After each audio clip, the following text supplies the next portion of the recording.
Hi, നമ്മളിപ്പോൾ കണ്ടുകൊണ്ടിരിക്കുന്നത് നമ്മുടെ ഗോവയ്ക്ക് പോകുന്ന വഴിക്കുള്ള കുറച്ച് കാഴ്ചകളാണ്. അതായത് നമ്മൾ ഫ്രണ്ട്സായിട്ട് ഗോവയ്ക്ക് ഒരു ട്രിപ്പ് പോയതാണ്. അപ്പോൾ നമ്മുടെ റെയിൽവേ സ്റ്റേഷൻ എത്തുന്നതിനുള്ള കുറച്ച് കാഴ്ചകളാണ് നമ്മൾ കണ്ടുകൊണ്ടിരിക്കുന്നത്. അപ്പോൾ എന്താണ് നമ്മൾ ഇപ്പോൾ തന്നെ നമ്മുടെ തിവീം റെയിൽവേ സ്റ്റേഷനിലേക്ക് എത്തും. അപ്പോൾ അവിടെ ചെന്നിട്ട് ബാക്കി കാഴ്ചകൾ കാണാം. അങ്ങനെ നമ്മൾ ഗോവയിലെ തിവീം റെയിൽവേ സ്റ്റേഷനിൽ എത്തിയിരിക്കുകയാണ്. ഇവിടെ 2 റെയിൽവേ സ്റ്റേഷനാണുള്ളത്, ഒന്ന് മഡ്ഗോവൻ പിന്നെ തിവീം. അപ്പോൾ ഇനി നമ്മൾ ഇവിടുന്ന് നേരെ പോകുന്നത് നമ്മൾ ബുക്ക് ചെയ്തിരിക്കുന്ന റിസോർട്ടിലേക്കാണ്. അപ്പോൾ നമ്മൾ നേരത്തെ പാക്കേജ് എടുത്ത് ബുക്ക് ചെയ്തിട്ടാണ് വന്നത്. ഇപ്പോൾ ഇവിടെ വന്നിട്ടും വേണമെങ്കിൽ ബുക്ക് ചെയ്യാം, അല്ലെങ്കിൽ നിങ്ങൾക്ക് ഇങ്ങനെ പാക്കേജായിട്ട് എടുത്തിട്ട് വേണമെങ്കിലും ബുക്ക് ചെയ്യാം. അപ്പോൾ നമ്മൾ കുറേ പേരൊക്കെ ഉണ്ട്, ഫാമിലിയായിട്ടൊക്കെ വരുവാണെങ്കിൽ പാക്കേജുകൾ ഒരുപാടുണ്ട്. അപ്പോൾ പാക്കേജ് എടുത്തിട്ട് വരുന്നതായിരിക്കും നല്ലത്. അപ്പോൾ എന്നാലും ഇനി ഇവിടെ നമ്മൾ നേരെ പോകുന്നത് ബുക്ക് ചെയ്തിരിക്കുന്ന റിസോർട്ടിലേക്കാണ്. അപ്പോൾ അതിന് മുമ്പായിട്ട് ഉച്ചയ്ക്കത്തെ ഫുഡ് കഴിക്കണം. അങ്ങനെ നമ്മൾ പോകുന്ന വഴിക്ക് ഒരു ഹോട്ടലിൽ കയറി. ഇവിടെ ഒരുപാട് ഐറ്റംസ് ഉണ്ട്.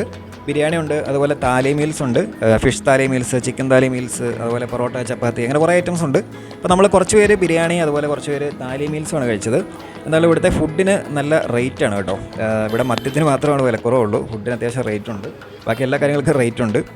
അപ്പോൾ അങ്ങനെ നമ്മളിത് കഴിച്ചിട്ട് ഇറങ്ങി നമ്മൾ നേരെ പോയത് റിസോർട്ടിലേക്കാണ്. അപ്പോൾ ഇവിടെ ഫസ്റ്റ് തന്നെ നമ്മൾ ചെക്ക് ഇൻ ചെയ്തതിന് ശേഷം അവിടെ നമുക്ക് റെൻ്റൽ സ്കൂട്ടർ കിട്ടും. നമ്മൾ ഇപ്പം പാക്കേജൊക്കെ എടുത്തിട്ട് വരുവാണെങ്കിൽ അവർ തന്നെ നമുക്ക് സ്കൂട്ടറൊക്കെ അറേഞ്ച് ചെയ്ത് തരും. നമ്മളതിൻ്റെ റെൻറ്റ് കൊടുത്താൽ മതി.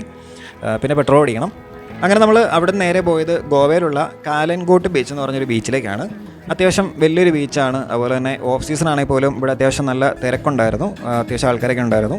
പിന്നെ ഈ ഒരു കാലൻകോട്ട് ബീച്ച് സ്ഥിതി ചെയ്യുന്നത് നോർത്ത് ഗോവയിലാണ് കേട്ടോ. ഇത് അത്യാവശ്യം ലെങ്തി ആയിട്ടുള്ളൊരു ബീച്ചാണ്. കുറേ നമുക്ക് നടക്കാനും കാണാനൊക്കെ ഉണ്ട്. അത്യാവശ്യം വലിയൊരു ബീച്ചാണ്. അപ്പോൾ ഇനി ഇവിടെ നമ്മൾ നേരെ പോകുന്നത് ഗോവയിലെ തന്നെ മറ്റൊരു മെയിനായിട്ടുള്ള ബീച്ചായിട്ടുള്ള ബാഗ ബീച്ചിലേക്കാണ്.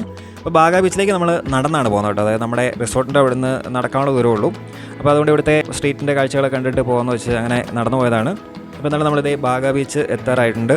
അപ്പോൾ നമ്മളങ്ങനെ ബാഗ ബീച്ചിൽ എത്തിയിരിക്കുകയാണ്. അപ്പോൾ ഇവിടെ വരുമ്പോൾ തന്നെ കാണാൻ സാധിക്കുന്നത് ടിറ്റോ ഹെൻറി ഡിസൂസ എന്ന് പറഞ്ഞ ഒരാളുടെ സ്റ്റാച്ചു ആണ് കേട്ടോ. അപ്പം ഇദ്ദേഹം എന്ന് പറയുന്നത് ടിറ്റോസ് ഗ്രൂപ്പ് എന്ന് പറഞ്ഞ ഒരു റിസോർട്ടുകളും റെസ്റ്റോറൻറ്റുകളൊക്കെ ഉള്ള ഒരു കമ്പനിയുടെ ഫൗണ്ടറാണെന്നാണ് പറയുന്നത്. പിന്നെ ഇദ്ദേഹം ഒരു സ്പോർട്സ്മാനും അതുപോലെ തന്നെ എക്സ് ആർമിമാനൊക്കെ ആയിരുന്നു. അപ്പോൾ അങ്ങനെ ഇതേ നമ്മൾ ബാഗ ബീച്ചിലാണ്. അപ്പോൾ ഇത് അത്യാവശ്യം ഇവിടുത്തെ ഫേമസ് ആയിട്ടുള്ള ഒരു ബീച്ചാണ്. ഗോവയിൽ വരുന്ന ടൂറിസ്റ്റുകളുടെ മെയിൻ അട്രാക്ഷൻ ആയിട്ടുള്ള ഒരു സ്ഥലമാണ് ഈ ഒരു ബാഗ ബീച്ച്. അതിന് കാരണം എന്ന് വെച്ചാൽ ഇവിടെ ഒരുപാട് ആക്ടിവിറ്റീസൊക്കെ, അതായത് വാട്ടർ സ്പോർട്സ് ആക്ടിവിറ്റീസൊക്കെ ഉള്ളൊരു സ്ഥലമാണ്. അതുപോലെ തന്നെ ഒരുപാട് ക്ലബ്ബുകൾ, പിന്നെ ഓപ്പൺ ബാറുകൾ, അങ്ങനെയൊക്കെയുള്ള ഒരുപാട് ഫെസിലിറ്റീസ് നമുക്ക് ഇവിടെ ഉണ്ട്. പിന്നെ നൈറ്റ് ലൈഫിനും അത്യാവശ്യം ഫേമസ് ആയിട്ടുള്ള ഒരു ബീച്ചാണ് ഈ ഒരു ബാഗ ബീച്ച്.